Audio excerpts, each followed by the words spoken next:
12 जून. प्रपंचाच्या दिशा 10 आहेत, पण परमार्थाची दिशा एकच आहे. एकादशी म्हणजे 11, म्हणजे एकावर एक, म्हणजे एकच एक होय. द्वैतामध्ये दुःख आहे, तर एकामध्ये सुख आणि आनंद आहे. आपण एकामध्ये राहिलो तर आनंद मिळेल. एकच आकडा पुष्कळ वेळा लिहिला तरी तो एकच असतो. त्याचप्रमाणे हे जगत पुष्कळ भासले तरी ते एकच आहे. प्रपंचाच्या 10 दिशा आहेत, पण परमार्थाची मात्र एकच दिशा आहे. तिच्याकडे आपण लक्ष लावावे.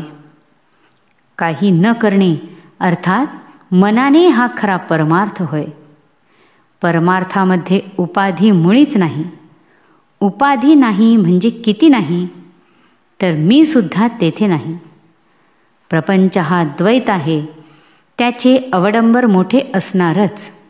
आपल्याला आपल्या जगण्याचा हेतू जोपर्यंत माहीत नाही तोपर्यंत प्रपंच करणे हेच ध्येय आपण समजतो.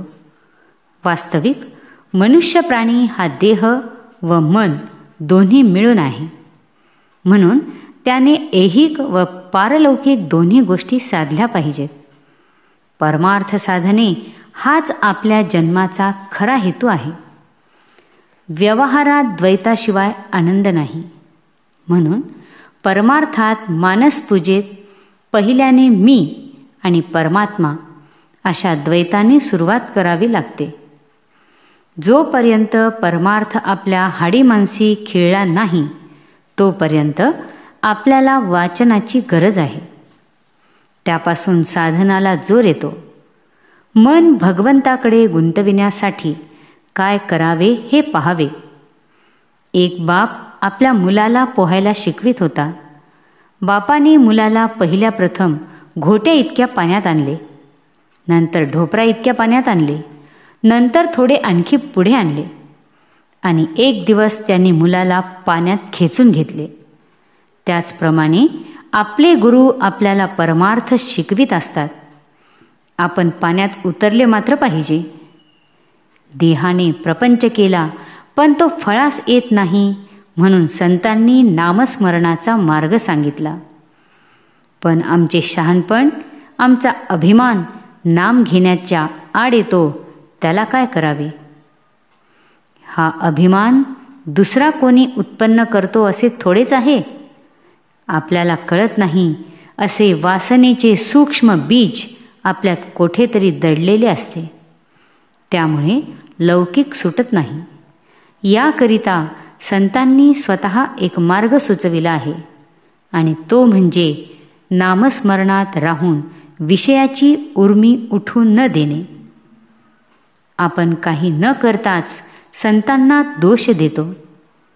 प्रपंचातील विघ्ने ही सूचना वजा असतात. ती आपल्याला जागे करतात. जन्मास आलो तो भगवंताला ओळखण्याकरिता, हे विसरू नये. म्हणून विघ्नांची योजना असते. 16 वर्षाच्या एका उपवर मुलीच्या लग्नाकरिता तिचे आईबाप रात्रंदिवस काळजी करीत होते.